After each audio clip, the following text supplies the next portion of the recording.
ಪ್ರಶಾಂತ್ ಪೂಜಾರಿ ಹತ್ಯೆ ಪ್ರಕರಣದ ಹಿನ್ನೆಲೆಯಲ್ಲಿ ಮೀನುಗಾರಿಕೆ ಮತ್ತು ಕ್ರೀಡಾ ಸಚಿವ ಅಭಯ್ ಚಂದ್ರ ಜೈನ್ ಅವರಿಗೆ ಭೂಗತ ಪಾತಕ್ಕೆ ರವಿ ಪೂಜಾರಿ ಕೊಲೆ ಬೆದರಿಕೆ ಹಾಕಿದ್ದಾನೆ.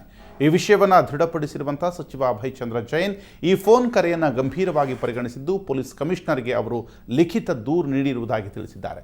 ನಮ್ಮ ಪ್ರತಿನಿಧಿ ಸುಕೇಶ್ಗೆ ಸಚಿವ ಅಭಯ್ ಚಂದ್ರ ಜೈನ್ ನೀಡಿರುವ ಮಾಹಿತಿ ಇಲ್ಲಿದೆ ನೋಡಿ. ಪ್ರಶಾಂತ್ ಪೂಜಾರಿ ಹತ್ಯೆ ಪ್ರಕರಣ ರಾಷ್ಟ್ರಮಟ್ಟದಲ್ಲಿ ಈಗ ಸುದ್ದಿಯಾಗ್ತಾ ಇದೆ. ಅದರ ಹಿನ್ನೆಲೆಯಲ್ಲಿ ಭೂಗತ ಪಾತಕಿ ರವಿ ಪೂಜಾರಿ ಇಲ್ಲಿಯ ಸ್ಥಳೀಯ ಶಾಸಕರು ಆಗಿರುವಂತಹ ಮೀನುಗಾರಿಕೆ ಮತ್ತು ಕ್ರೀಡಾ ಸಚಿವ ಅಭಯ್ ಚಂದ್ರ ಜೈನ್ ಅವರಿಗೆ ದೂರವಾಣಿ ಕರೆ ಮಾಡಿ ಕೊಲೆ ಬೆದರಿಕೆ ಹಾಕಿದ್ದಾರೆ.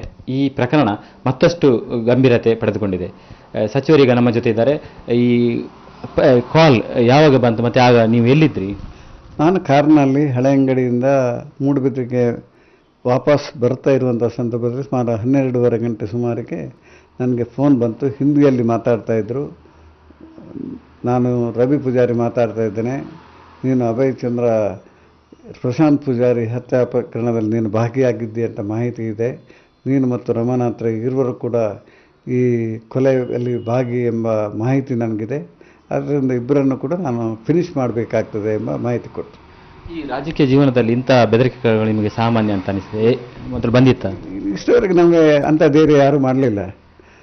ಅಭಯ್ ಚಂದ್ರನಿಗೆ ಕರೆ ಮಾಡಿ ಇಂಥ ಧಮಕಿ ಕೊಡುವಂಥ ಧೈರ್ಯ ಇಷ್ಟವರೆಗೆ ಯಾರು ಮಾಡಲಿಲ್ಲ.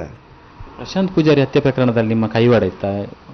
ನಿಮಗೆ ಗೊತ್ತು ಮಾಹಿತಿ, ಅವರಿಗೆ ಕೈವಾಡ ಇದೆ ಅಂತ ಮೂಡುಬಿದ್ರೆಯ ಜನತೆ ತೀರ್ಮಾನ ಮಾಡ್ತಾರೆ. ಬೆದರಿಕೆ ಕರೆಯನ್ನು ಗಂಭೀರವಾಗಿ ಪರಿಗಣಿಸಿದ್ರಿ ಮತ್ತು ಇದರ ಬಗ್ಗೆ ಯಾವ ರೀತಿ?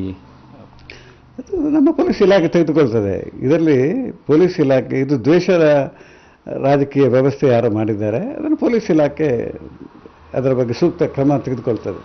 ಸಚಿವರಾಗಿ ನಿಮ್ಮ ಮೇಲೆ ಬೆದರಿಕೆ ಕರೆ ಬಂದಿದೆ. ಸೊ ರಾಜ್ಯ ಸರ್ಕಾರ ಕೂಡ ಇದನ್ನು ಗಂಭೀರವಾಗಿ ತೆಗೆದುಕೊಳ್ಳಲೇಬೇಕು.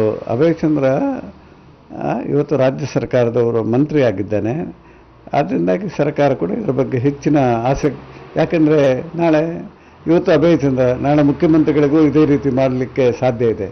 ಅದರಿಂದಾಗಿ ಸರ್ಕಾರ ಸೂಕ್ತವಾದ ಕ್ರಮ ತೆಗೆದುಕೊಳ್ತದೆ. ಈ ಭದ್ರತೆ ಬಗ್ಗೆ ಏನಾದರೂ ಕೇಳಿಕೆ? ಇಲ್ಲ, ಅದರಲ್ಲೇನೆ ನಾನು ಲಿಸ್ಟ್ ಬೋದ.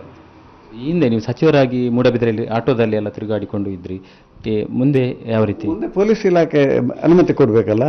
ನಾವು ಇದರಲ್ಲೆಲ್ಲ ಅಹಂಕಾರ ತೋರಿಸ್ಲಿಕ್ಕೆ ಆಗೋಲ್ಲ. ಪೊಲೀಸ್ ಇಲಾಖೆ ಯಾವ ರೀತಿ ನಮಗೆ ನಿರ್ದೇಶನ ಕೊಡ್ತಾರೆ ಆ ಪ್ರಕಾರ. ಇದು ಸಚಿವ ಅಭಯ್ ಚಂದ್ರ ಜೈನ್ ಅವರ ಮಾತುಗಳು. ಪ್ರಶಾಂತ್ ಪೂಜಾರಿ ಹತ್ಯೆಗೂ ನಮಗೆ ಯಾವುದೇ ಸಂಬಂಧ ಇಲ್ಲ, ತನಿಖೆ ನಿಷ್ಪಕ್ಷಪಾತವಾಗಿ ತನಿಖೆ ನಡೆದಿದೆ, ಆರೋಪ ಮಾಡುವವರು ಮಾಡಲಿ ಅನ್ನುವ ಮಾತು ಜೊತೆಗೆ ಈ ಬೆದರಿಕೆ ಕರೆಯನ್ನು ಕೂಡ ಗಂಭೀರವಾಗಿ ಪರಿಗಣಿಸಿ ರವಿ ಪೂಜಾರಿಯನ್ನು ಮಟ್ಟಾಕಲಿಕ್ಕೆ ರಾಜ್ಯ ಸರ್ಕಾರ ಕಟಿಬದ್ಧವಾಗಿದೆ ಎಂಬ ಮಾತನ್ನು ಕೂಡ ಅವರು ಹೇಳಿದ್ದಾರೆ. ಕ್ಯಾಮರಾಮ್ಯಾನ್ ಇಬ್ರಾಹಿಂ ಜೊತೆ ಸುಕೇಶ್ ಕುಮಾರ್, ಸುವರ್ಣ ನ್ಯೂಸ್, ಮಂಗಳೂರು.